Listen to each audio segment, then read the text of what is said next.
If I asked you when gas was only $1.06 and the boy's mind was topping the charts, would you have any idea? What about the zodiac sign Leo? Or someone who's a part of Generation Z? I'll give you a hint. It's all right around my birthday. Today I'm going to tell you what was going on in the world in August of 1998. Let's start with everybody's favorites, sports. In August of 98, the 80th PGA Championship took place in Washington. It was the 13th through the 16th when Vijay Singh won one of his 3 major championships.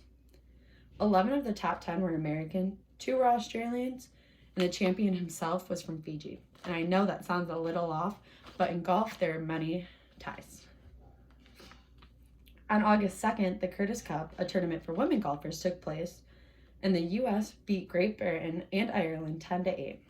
The 98 U.S. Open also took place in late August going into September. It was the 118th edition, and it was held in New York, New York. At this tournament, Serena Williams had her second career Grand Slam mixed doubles title and her first at the U.S. Open. South Africa beat Australia around this time as well, 29-15 in Johannesburg to win their first Tri-Nation Rugby Series with an unbeaten record. On August 3rd, the Oval Stage's first competitive cricket match played under the lights in London. The home team lost to Sussex by 8 wickets in the day-night 40-over fixture. In August of 1998, the Gay Games took place in Amsterdam. The Gay Games is a worldwide sport and cultural event that promotes diversity. It had sexual diversities including lesbian, gay, bisexual, and transgender athletes. It was first founded as the Gay Olympics in San Francisco, California in 1982. The goal was to promote spirits of inclusion and participation. Sports weren't the only thing going on in 1998, though. This is also when the iMac was introduced.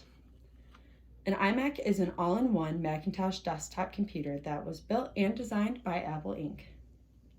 iMacs were priced around $1,299 at the time. They had 15-inch displays with a colorful, curvy, translucent look to them. The draw to the iMac was that it was simple to use, connected very easily to the internet, and it also had a one-of-a-kind look to it. But iMacs weren't the only thing catching people's eyes in 1998.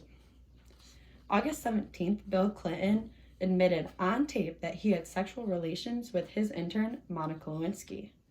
According to OnThisDay.com, this was major news because in January, he called a news conference at the White House and denied that he ever had sexual relations with her.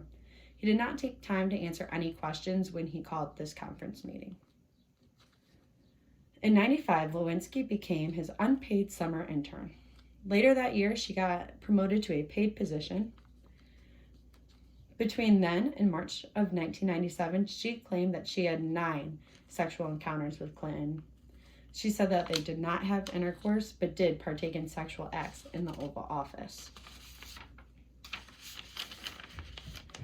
Not only was there scandal in 98 of August, but a couple birthdays worth mentioning happened as well. This was the birth year and month of Shawn Mendes, a singer-songwriter from Canada. He released 3 albums and many chart-topping singles such as If I Can't Have You and Stitches. This was also around the time that China Anne McClain was born.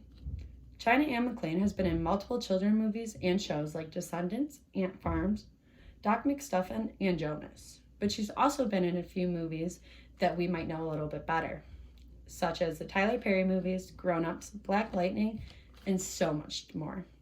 These two have wasted no time building a big name for themselves. They are well known around the country.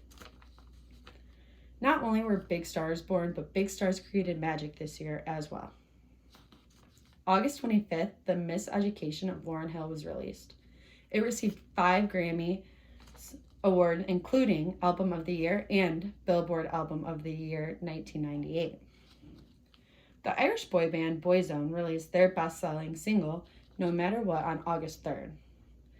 Singers weren't the only ones thriving, though. This was also around the time that the American spin-off Whose Line Is It Anyways, starring Ryan Stiles and Wayne Brady debuted on ABC. Canada had some major issues in August of 1998.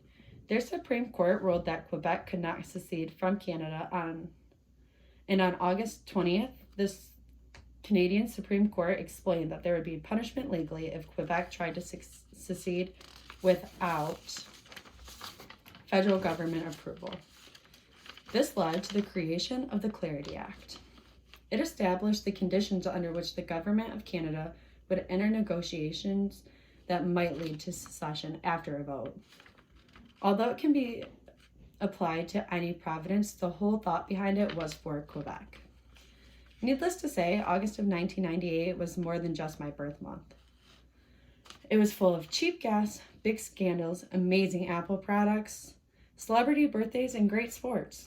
It was an eventful time in history and had some breakthroughs that we will never forget.